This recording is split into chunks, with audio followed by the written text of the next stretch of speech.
आज हम पढ़ेंगे कर्मवीर। ठीक है, कर्मवीर में आगे का पद है, पर्वतों को काट कर सड़कें बना देते हैं वे, सैकड़ों भूमि में नदियां बहा देते हैं वे, गर्भ में जल राशियों के बेड़ा चला देते हैं वे, जंगलों में भी महामंगल रचा देते हैं वे, भेद नभ तल का उन्होंने है बहुत बतला दिया है, उन्होंने ही निकाली तार की सारी क्रिया। ठीक है, इसमें संदर्भ जो होगा पूर्व होगा। ठीक है, पहले जो हमने लिखा है संदर्भ, प्रस्तुत पद पाठ्यपुस्तक बसंती के पाठ कर्मवीर से लिया गया है। इसके कवि अयोध्या सिंह उपाध्याय हरियोध जी हैं। प्रसंग है इसमें प्रस्तुत पद्यांशों में कर्मवीरों के रचनात्मक कार्यों की क्षमता का वर्णन किया गया है। ठीक है, इस पद में कर्मवीरों के रचनात्मक जो कार्य हैं उनकी क्षमता का वर्णन किया है।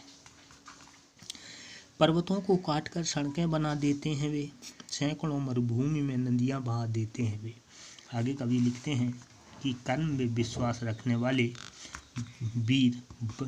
कर्मवीर बड़े बड़े पहाड़ों को काटकर सड़कें तैयार कर देते हैं और वे अनेक रेगिस्तानों में भी नदियां बना देते हैं अपने कर्म के बल पर।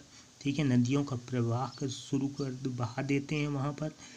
गर्भ में जल राशियों के बेड़ा चला देते हैं वे, जंगलों में भी मंगल रचा देते हैं वे। आगे यहाँ कवि ये बताते हैं कि वे जल के भंडार समुद्र में जहाज चला देते हैं। ठीक है, अपने कर्म के बल पर। ठीक है, उनके कर्म में इतनी शक्ति होती है कि वे सुनसान जंगल में भी महान आनंद की रचना कर देते हैं। जो सुनसान जंगल है उस जंगल में भी ऐसे चीज़ों की रचना कर देंगे जो बहुत ही आनंद वहाँ पर प्रदान कर देता है। भेद नभ तल की उन्हें बहुत बतला दिया है, उन्होंने ही निकाली तार की सारी क्रिया।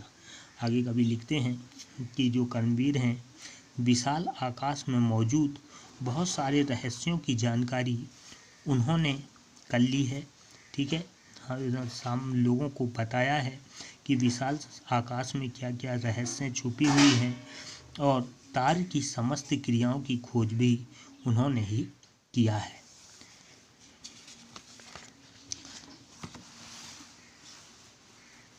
अब इसमें आगे है शब्दार्थ आप देखेंगे। फिर है लघुत्तरी प्रश्न।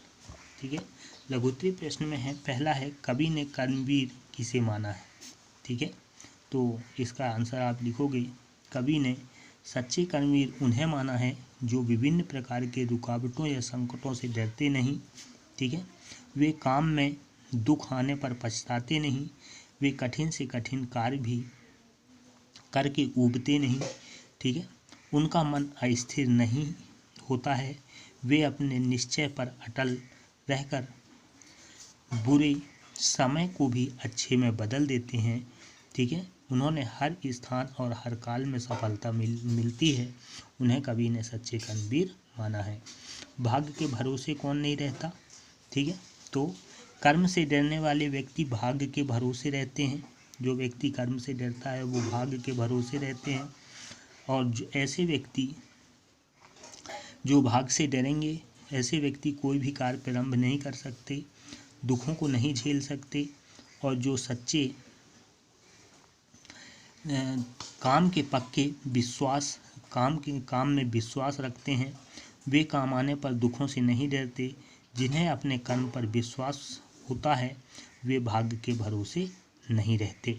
अर्थात सच्चे कर्मवीर जो हैं वो भाग्य के भरोसे नहीं रहते।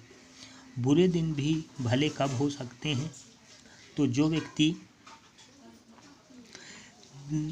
उदास हो, ठीक है, दुखी रहता हो, ठीक है, जीवन में कुछ करने के लिए कर्म की आवश्यकता होती है। ठीक है, जो पक्का इरादा करके काम में जुट जाते हैं, ठीक है, उनका हर काम सफल होता है और उनके बुरे दिन भी भले में बदल जाते हैं।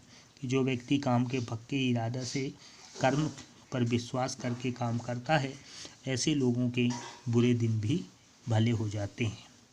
संपदा मन में करोड़ों की नहीं जो जोड़ते का आशय स्पष्ट करना है। अर्थात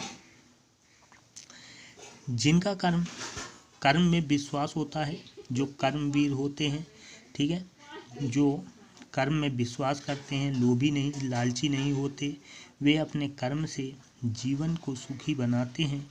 किंतु जो निकम्मे लोभी होते हैं, उनका मन संपत्ति जोड़ने में लगता है, भले ही वह संपत्ति गलत तरीके से इकट्ठा हो। सच्चे कर्मवीरों का मन करोड़ों की संपत्ति इकट्ठा करने में नहीं लगता, वे सिर्फ कर्म करते हैं।